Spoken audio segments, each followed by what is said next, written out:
What if I told you that the strongest version of you already exists? But it's buried beneath stress, distractions, and self-doubt. And all you need is the right mindset to uncover it. Life doesn't slow down. It keeps moving.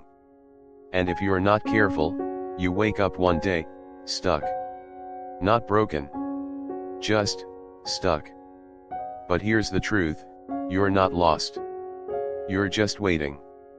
Waiting for a spark, a system, a shift in how you think. And that's where Stoicism comes in.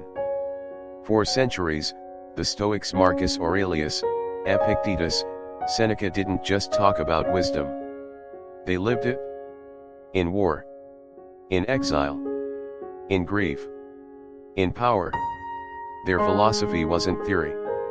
It was survival. A blueprint for clarity, purpose, and power, in a chaotic world. And today, it's more relevant than ever. You're here because you want more. More control. More peace. More meaning. Not just success, but substance. So if you're ready to stop reacting and start mastering your life from the inside out, these 11 Stoic strategies are your foundation. Let's dive in. 1. Make yourself a priority. I used to wake up every morning already feeling behind. Emails waiting. Family needing things. Work creeping into my thoughts before I even had coffee. And I thought, that's just how life is. You give and give and give until there's nothing left. But one day, something broke inside me. I remember standing in the kitchen, staring at the toaster, and I couldn't remember why I was there. I was tired. Not the kind of tired that sleep can fix. The kind of tired that comes from always showing up for everyone, except myself. That was the day I realized, I had become an afterthought in my own life. You see, Stoicism teaches us to care deeply about our inner world, our mind, our choices, our energy. And yet, so many of us push our needs to the bottom of the list because we think it's noble. Because we think sacrifice equals love. But what if I told you that putting yourself last isn't love, it's neglect? It's like trying to water a garden with an empty can. Marcus Aurelius once said, "You have power over your mind, not outside events." Realize this, and you will find strength. But how can you find strength if you're always running on empty? Let me give you something simple. Start your day with you. Not with your phone. Not with the news. Not with other people's problems. Start with stillness. A 5-minute walk. A few deep breaths by the window. A journal prompt like, "What do I need today to feel whole?" It sounds small. But it isn't. It's a quiet act of rebellion. A gentle way of saying, I matter, too. And I get it. If you're like me, you've probably spent decades being the strong one. The fixer. The dependable one everyone turns to. But here's what no one tells you: even strong people crack when they ignore their own needs too long. Taking care of yourself doesn't mean you're selfish. It means you're wise. It means you've finally understood that you can't pour into others unless you first fill your own cup. Think of it this way: if your car runs out of gas, you don't yell at it. You fill the tank. So why do we guilt ourselves for needing rest? For needing space? For needing to be just human? Making yourself a priority isn't about taking big leaps. It's about daily rituals of self-respect. Maybe for you, it's waking up 20 minutes earlier just to sit in silence. Maybe it's turning your phone off after 8 p.m. Maybe it's saying no to one thing this week that drains you. You get to choose. Because this is your life. Not a dress rehearsal. And the more you prioritize yourself, your health, your peace, your values, the better you show up for the people you love. I've learned this the hard way. You don't need to. Let this be your turning point. Let today be the day you finally say, I'm not just surviving, I'm building a life that nourishes me. Because the truth is, when you begin to prioritize yourself, you lay the foundation for everything else. And once that foundation is solid, you can begin to show up more fully in your relationships, in your work, and in your purpose. It starts with you. And next, we'll talk about how even your appearance can quietly reinforce your sense of self-worth. Not for vanity, but for integrity. Let's keep going. 2. Sharpen your appearance. After I started giving myself permission to slow down, to breathe, to start each day on my own terms, I noticed something strange. I was still tired. Not the kind of tired that sleep fixes, but the kind that came from not recognizing the man in the mirror. There was a moment I'll never forget it when I looked at my reflection one morning and thought, when did I stop showing up for myself? Not emotionally. Visually. My shirt was wrinkled. Hair uncombed. Eyes dull. And that hit me harder than I expected. It wasn't about looking bad. It was about feeling like I'd stopped caring. And not just about my appearance but about me. That's when I realized something stoic that no one ever said out loud: how you present yourself is how you treat yourself. Marcus Aurelius wrote, "Let the soul be as the dying of the thoughts." In other words, what you think and feel on the inside should be visible on the outside. Not through luxury. Not through vanity. But through presence. You don't need to wear a suit to command respect.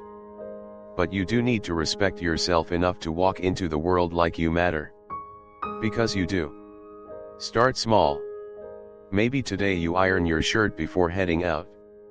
Maybe you run a comb through your hair, or put on that clean pair of shoes you've been saving for a better day. Today is that day. And here's the surprising part: when you feel sharp, you stand taller. You speak with more calm. You're less reactive, more grounded. Your outer self reflects the inner work you've begun. People notice. But more importantly, you notice. You walk past the mirror and you nod, not because you look perfect, but because you look intentional. You're saying, I may not have all the answers, but I respect who I'm becoming. This isn't about trends. It's not about dressing like someone you're not. It's about aligning who you are inside with the way you carry yourself outside. Wear what feels like you. Clean, simple, authentic. No need to impress. Just express. And don't forget the little things. Good posture. A clean scent. Clear eyes. They speak volumes without you having to say a word. Because when you show up with care, the world responds in kind. The Stoics taught us to control what we can. Your attitude. Your effort. Your appearance. These are within your power. And they shape how you experience the world. So, ask yourself each morning, what message am I sending to the world through how I show up today? And more importantly, what message am I sending to myself? Remember, sharpening your appearance isn't about being seen.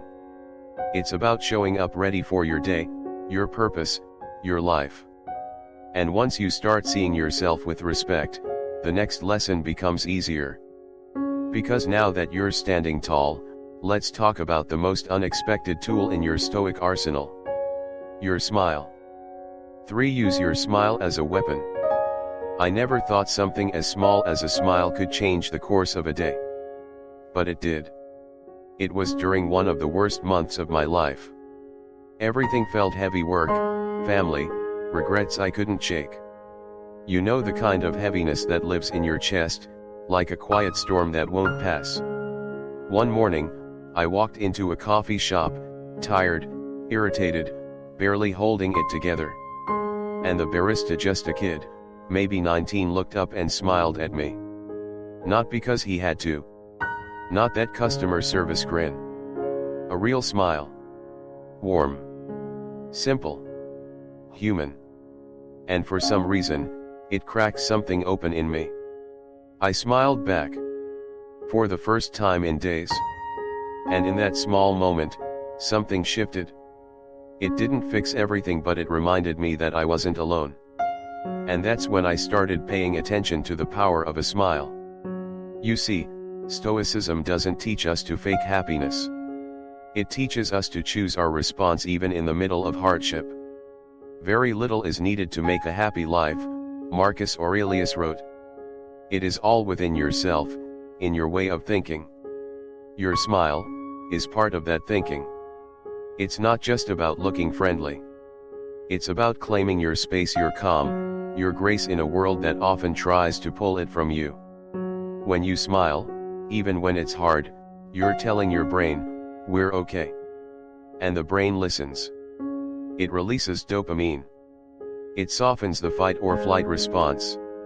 It brings you back to center. Try it now, a soft smile. Nothing forced. Feel how your shoulders relax. That's your nervous system responding to your own kindness. And here's the best part, your smile is contagious. At the grocery store. On a morning walk. With the stranger holding the elevator. You never know who might need that simple gesture to feel seen, to feel safe, to feel human again. That's how you lift others, without saying a single word. Now, I'm not saying you need to walk around grinning all day. Life is serious. Some days are dark. Some moments are too heavy for joy. But even then, a smile can be an act of quiet defiance. A choice to face difficulty with dignity. It's your armor. Not to hide behind but to protect your peace. I remember another day, my mother was in the hospital. I was anxious, scared. And an elderly man passing by looked at me and said, "Whatever it is, you'll get through it." Then he smiled. A slow, knowing smile. And I believed him. That's the power of one person, choosing to soften the moment. You have that power too.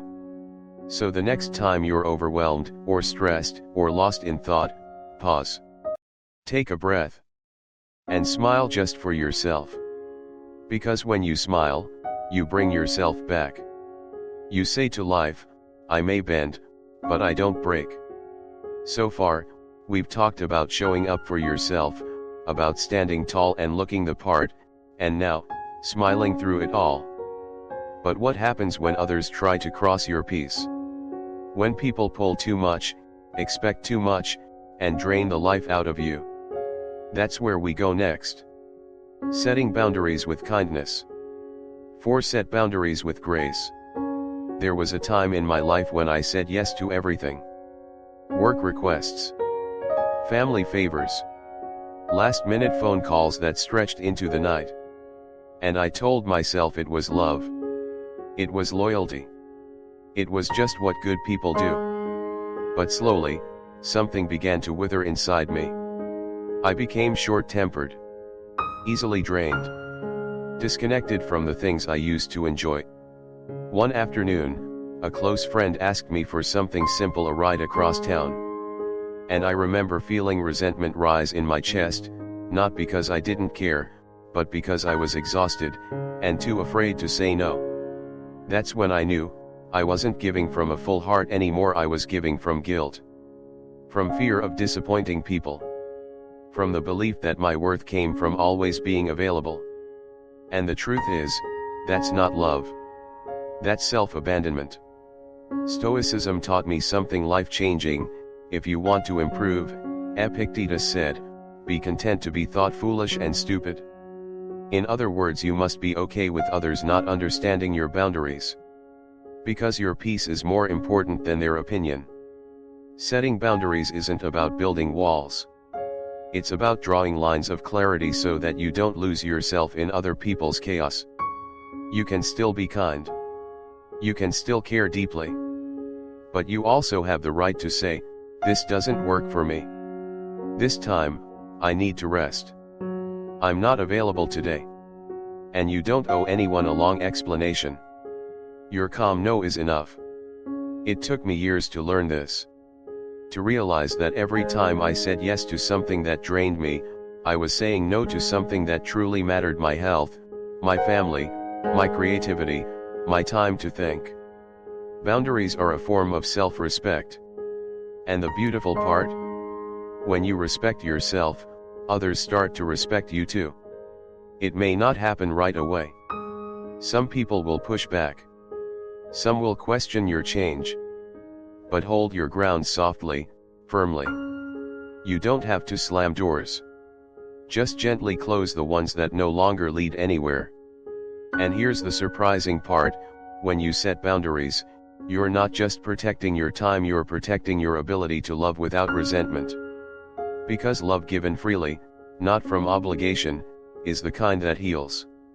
So take a moment today to reflect on one area of your life where the lines are blurred. Where saying yes has become automatic. Where you felt a quiet tug in your chest every time you agree, when you'd rather not. That tug is wisdom. Listen to it. Draw the line. Kindly. Clearly. Consistently. And as you do, you'll find more space in your life, space to breathe, to think, to be. Space to smile without tension. To look in the mirror without exhaustion. Setting boundaries is not the end of connection. It's the beginning of true connection with yourself, and with those who truly see you. And once those boundaries are in place, you'll notice something magical. Even in chaos, you'll feel calm. And that's the next step in your journey, learning to stay centered when everything around you spins out of control. 5. Stay calm in chaos.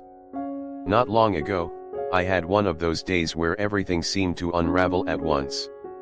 My phone wouldn't stop buzzing. Emails piling up. Unexpected news from a family member. And to top it off, a project deadline suddenly moved forward by a week. I could feel it building, the pressure in my chest, my shoulders tightening, my breath getting shallow. My old self would have snapped. Reacted. Maybe yelled. Definitely spiraled. But instead, I paused. I walked out onto the porch, closed my eyes, and took a deep breath. In for 4. Hold for 4. Out for 4. And I repeated it. Until my hands stopped shaking. Until my thoughts slowed down just enough to remember I don't control the storm. But I can control how I sail through it. That's Stoicism. Not the absence of chaos, but the presence of clarity. Marcus Aurelius faced war, betrayal, plague, and yet he wrote, "You have power over your mind, not outside events." Realize this, and you will find strength. What I've learned is this: panic never helps. It clouds your judgment. It makes small problems feel enormous. It makes you say things you regret. Do things you wouldn't normally do. But calm is your superpower. Calm gives you time. Calm gives you choices. Calm reminds you that you're not here to be controlled by circumstances, you're here to lead yourself through them. It doesn't mean you ignore the problem. It means you face it with a steady mind and a steady heart. And here's a little trick I use when I feel overwhelmed. I ask myself, will this matter in 5 years? Most of the time, the answer is no. And just like that, the tension loses its grip. Try it next time life throws something at you. Take a breath. Zoom out. Reframe the moment. Is this a fire, or just smoke? Is this chaos, or just noise? You'll be surprised how much space opens up when you stop letting every little thing invade your peace. Because not everything deserves your full attention. Not every conflict needs a response. Not every challenge is a crisis. Stoicism is about choosing your battles, and more importantly, choosing your state of mind before the battle even begins. And people notice. When you stay calm under pressure, you become the steady presence others look to. Not because you have all the answers, but because you're not easily shaken. That calmness, it's rare. And rare things are powerful. So if today feels heavy, if the noise of the world gets too loud, come back to your breath. Come back to your center. Come back to the part of you that knows, this too shall pass. Because the more you train your mind to stay calm in chaos, the more you realize you've always been stronger than you thought. And once that calm becomes your default, you're ready for the next step, living by your own direction, not by the winds of other people's opinions. We'll explore that next. 6. Set your own course. I spent a lot of years trying to live up to someone else's idea of success. Climbing ladders I didn't even want to be on, saying yes to things I wasn't passionate about, wearing a mask that looked confident but inside, I was lost. And the strange thing is, from the outside, everything looked fine. Career. Check. Family.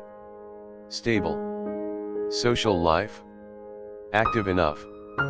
But at night, when it was just me and my thoughts, I'd lie in bed and feel this quiet, aching question, is this really my life, or just the version I was told to live? That question, it haunted me until one day, it saved me. Because it forced me to stop. To take a long, honest look at what I was building and why I was building it. That's when I found Stoicism again. Seneca once wrote, "If a man knows not to which port he sails, no wind is favorable." In other words, if you don't know where you're going, don't be surprised when life tosses you around like a leaf in the wind. So I sat down. No noise. No distractions.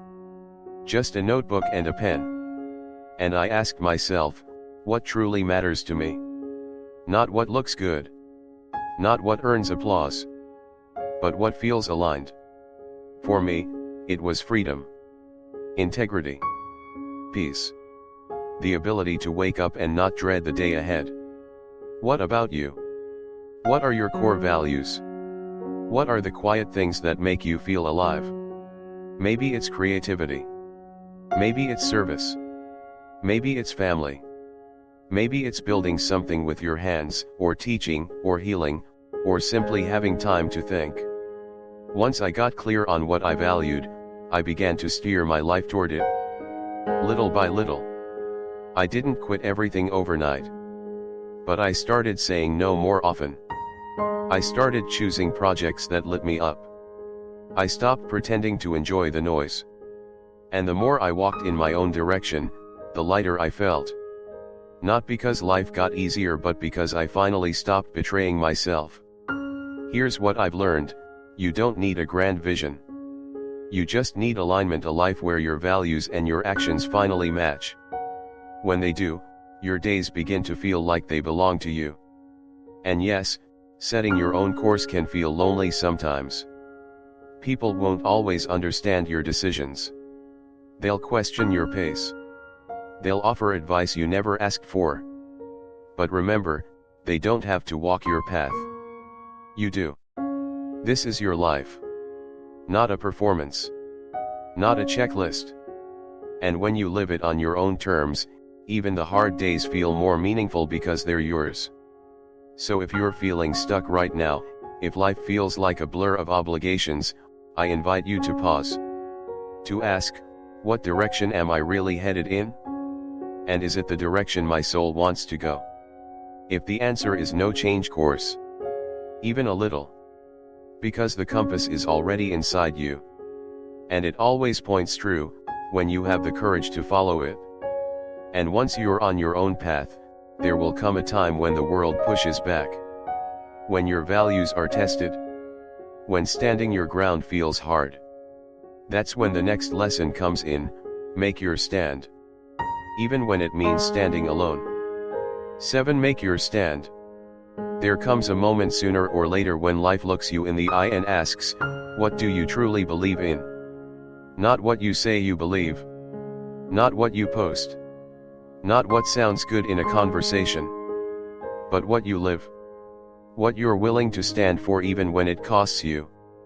I remember my moment clearly. It wasn't dramatic. No spotlight. No audience. Just a quiet decision to walk away from something that didn't align with who I was anymore. A business opportunity. Lucrative. Popular. But it asked me to cut corners, to sacrifice my integrity, just a little. No one would have known. Except me. And that was enough. Because I'd spent too many years saying yes when I meant no, smiling when I disagreed. Swallowing my truth to keep the peace. And you know what that creates? A slow erosion. Not of your reputation, but of your soul. The Stoics warned us about this. Epictetus said, "Know, first, who you are, and then adorn yourself accordingly." In other words, get clear on your principles. And then, live them. Even when it's inconvenient. Even when it's uncomfortable. Especially then. Making your stand doesn't mean being loud. It means being rooted. It means saying, I don't cheat, even if everyone else is. I don't gossip, even if it gets a laugh. I don't compromise my values, just to be accepted. And sometimes that means standing alone. That's the hard part, isn't it? We're social creatures. We want to belong. To feel understood. To avoid conflict. But growth demands something more. It demands that you hold steady when the crowd moves in the other direction. That you trust your compass even when no one else sees the map. And I'll be honest, it's lonely at first. But over time, you find others who stand quietly too. Not shouting. Not forcing. Just living in alignment. And that's when something beautiful happens. People begin to trust you. Not because you always agree with them, but because you're consistent. You say what you mean. You mean what you say. And you live it. That kind of integrity, it's rare. And it's magnetic. You don't have to preach your values. Just embody them. If honesty is your value, let it show up in the small things. If compassion is your anchor, let it be your response when others lash out. Your life becomes your statement. Your choices become your voice. And yes, some people will misunderstand you. That's okay. You weren't born to be understood by everyone. You were born to be true to yourself. So if you're at a crossroads today, unsure whether to go with the crowd or honor your inner voice, let this be your reminder: choose the voice within. Because standing in your truth, even when it's quiet, is louder than any crowd. And once you've made your stand, you'll discover something unexpected, that strength doesn't always feel like force. Sometimes, it feels like lightness. Like humor. Like learning to smile again, even when life doesn't go your way.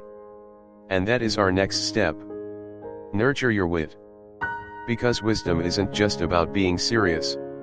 It's also about knowing when to laugh. 8. Nurture your wit. After years of trying to be the strong one, the serious one, the always composed, never rattled version of myself, I forgot something important: how to laugh. Not the polite kind. Not the forced kind you give in small talk. But the deep, honest kind, the kind that bubbles up from your chest and makes you forget, just for a moment, how heavy life can be. I remember the first time I laughed again after a tough season. It wasn't even at something big. Just a moment I spilled coffee on my shirt before a Zoom call. Old me would have cursed, felt embarrassed, maybe changed shirts in frustration. But that day, I looked at the stain, smirked, and said aloud, "Well, at least it's the color of dignity." And I laughed. Alone. Out loud. It felt ridiculous. But also, freeing. That's when I remembered something Seneca once said: "He who laughs at himself never runs out of things to laugh at." And I thought, what a powerful kind of strength that is. Because humor isn't weakness. It's resilience in disguise. It's the ability to hold life lightly even when it's heavy. Too often, we confuse seriousness with wisdom. But the truth is, some of the wisest people I've ever met were also the funniest. Not because they joked constantly, but because they could see life's absurdities and still smile.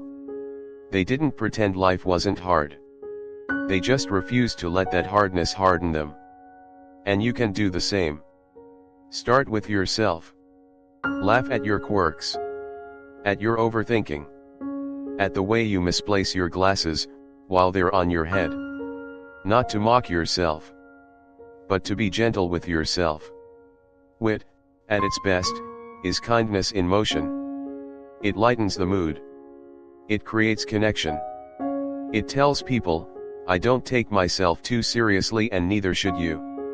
And when life throws you curveballs, and it will sometimes, the only thing left to do is smile, shake your head, and whisper, of course this would happen today.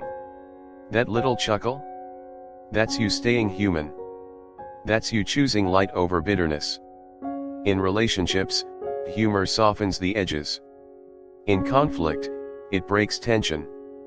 In solitude, it keeps you company.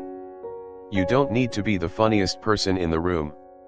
Just someone who doesn't treat every moment like a battlefield. Even the Stoics knew this. They didn't laugh at everything, but they didn't frown at everything either. They embraced the irony of life, how fleeting it is. How strange. How beautifully unpredictable. So the next time something goes wrong, before you react with frustration, ask yourself, is there something funny here? Not cruel. Not cynical. Just human. Because life is serious enough. You don't have to be. And once you learn to laugh with yourself, you become someone others feel safe around. Someone real. Someone grounded. And from that place you're ready for the next lesson. One that reminds us, respect isn't about demanding from others. It's about offering it first.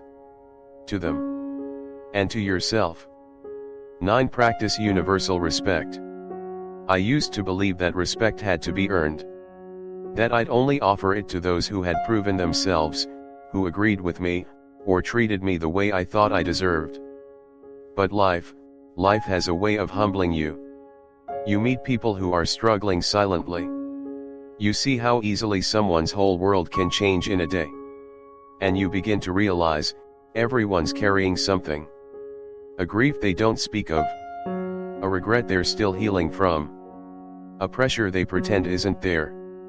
And that's when it hit me, maybe respect isn't about who deserves it. Maybe it's about who I choose to be. The Stoics believed in this. They believed that while we can't control others, we can always control ourselves. Treat with respect the power you have to form opinions, Marcus Aurelius wrote. Because everything depends on it. And I started to practice it. Even when it was hard. Like when the cashier was rude. Or the driver cut me off. Or a friend snapped at me for no reason. My first instinct was always to react to match their energy. But over time, I began to pause and ask, what would it look like to offer respect here, not because they earned it, but because I refused to lower my standard. That simple shift changed my relationships. It changed me. Because respect, I've learned, isn't about pleasing others. It's about grounding yourself in dignity and self-control. It's in the little things, making eye contact. Listening without interrupting. Not rolling your eyes during disagreements. Saying thank you with sincerity. Apologizing when you're wrong without being forced. And perhaps most importantly, giving others the benefit of the doubt. Not to be naive, but to be gracious. Because the truth is, you never know what moment your simple respect might soften someone's day. I've had strangers tell me years later, I never forgot how you treated me that day. Not because I said something profound, but because I stayed kind when I had every reason not to. And here's the secret, respecting others reinforces your own self-respect. When you choose not to react in anger, not to belittle, not to dominate, you walk away with peace, not just pride. That's a different kind of power. One rooted not in control, but in character.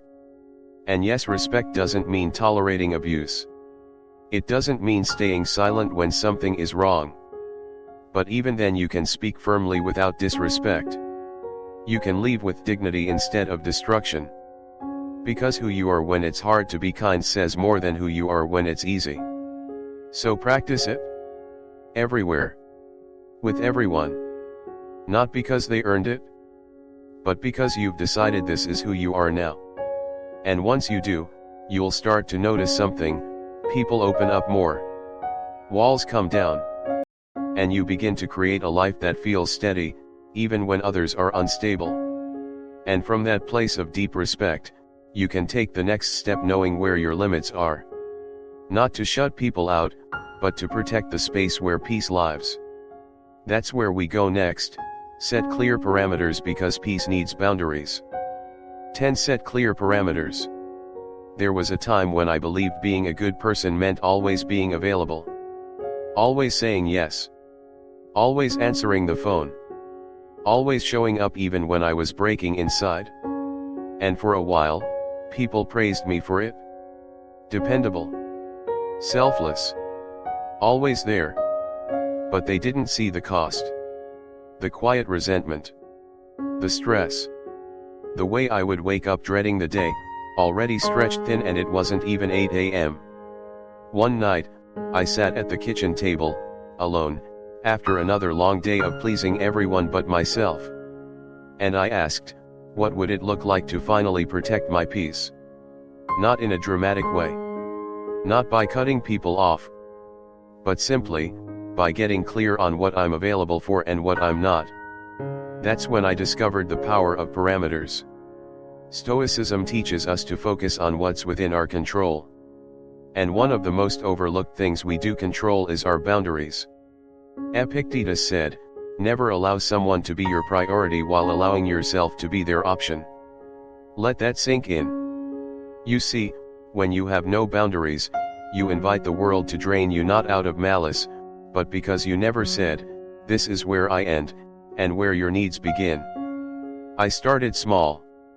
I stopped checking work emails after dinner. I let calls go to voicemail after 9 p.m. I said maybe later instead of automatic yes.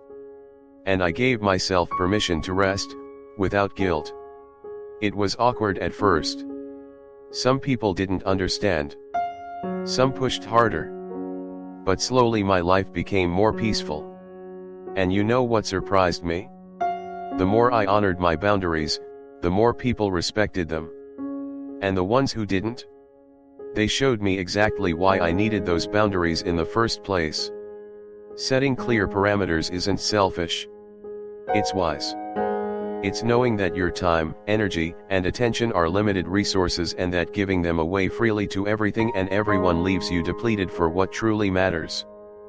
Family. Health. Purpose. Joy. You're not a machine. You're a person. And people need space to breathe. So here's what I've learned: a no said calmly is more powerful than a yes said with resentment. You don't need to explain every boundary. You don't need to feel bad for choosing rest over obligation. You just need to know this: your peace is your responsibility. And no one else will protect it for you. So take a moment and ask yourself, where am I giving too much, without even realizing it? Where do I need to draw the line? It could be with your time, your availability, your emotional labor. And once you identify it, act. Say no, kindly. Say later, without guilt. Say nothing at all, if silence is what protects your spirit. Because in the end, boundaries aren't walls. They're doors. And you get to choose who walks through. They're not a rejection of others, they're a commitment to yourself. And when you begin to live from that place of quiet clarity, you'll notice something else: negative energy from others, from within, from habits starts to lose its grip. And that's what we'll talk about next. How to cut out negative energy because your mind deserves to be a place where peace lives. 11. Cut out negative energy. There's something I've come to realize, especially as I've gotten older: peace is not something you stumble upon, it's something you protect. Daily. Intentionally. And the greatest threat to that peace isn't the world outside you. It's the energy you allow inside. I didn't always believe that. For years, I tolerated noise. Negativity. People who only called to complain, never to ask how I was. Habits that drained me. Environments that kept me small. Thoughts that spiraled at 2 a.m. telling me I wasn't enough, wasn't doing enough, would never be enough. I carried it all like a badge of honor. This is life, I told myself. You just have to deal with it. But Stoicism whispered something different. Marcus Aurelius said, the soul becomes dyed with the color of its thoughts. And I finally asked, what color is my soul right now? It wasn't bright. It wasn't calm. It was cloudy gray with worry and weight I didn't need to carry. So I made a quiet decision, I would start cutting out negative energy. Not with anger. Not with drama. But with clarity. It started with people. Not cutting everyone off, just creating space. Space between me and those who drained my spirit, who gossiped, who saw the worst in everything and brought it to my doorstep. Some were surprised. Some pulled back. And that was okay. Because the moment I created distance, I began to breathe easier. Next, I looked inward. At my own thoughts. The self-criticism. The constant comparing. The stories I told myself about what I should be by now. And I started replacing them. One by one. Instead of, you're behind, I'd say, you're exactly where you need to be. Instead of, you're not enough, I'd whisper, you've survived things others never knew about. It wasn't magic. But it was powerful. And then, I looked at my space. My home. My phone. My schedule. Was I surrounding myself with things that uplifted me? Or things that added to the noise? I turned off notifications. Cleaned out drawers. Rearranged my mornings to include silence, instead of scrolling. And little by little, my life began to feel lighter. You see, cutting out negative energy isn't about becoming perfect. It's about becoming aware. Aware of what fuels you and what empties you. Aware of who brings light and who brings shadows. Aware of the thoughts you allow to linger, like uninvited guests in your home. And once you become aware, you can choose. Choose to protect your peace. Choose to step away, to let go, to say no without guilt. Because your energy is sacred. And you deserve to spend it on things that grow you, heal you, nourish you. So ask yourself, what am I still holding on to, that's quietly holding me back? And when you find the answer, don't rush. Don't burn bridges. Just start creating space. Space for clarity. For strength. For peace. Because that's where the Stoic journey truly begins. Not in the noise, but in the quiet we fight to preserve. And if you've made it this far, you've already begun. You're not here by accident. You're not broken. You're simply evolving. These 11 strategies aren't quick fixes. They're reminders. That within you is a quiet, powerful force waiting to be awakened. Marcus Aurelius once wrote, "The impediment to action advances action. What stands in the way becomes the way." So the next time life pushes back, remember this is your training ground. And if you found something here today that resonated, hit that subscribe button. Not for me, but for you. Because you've just taken a step that many never will. If you're ready to go deeper, watch this next, 12 Stoic Secrets for Doing Your Best. It builds directly on what we started today. Until then, stay strong, stay grounded, and keep moving forward.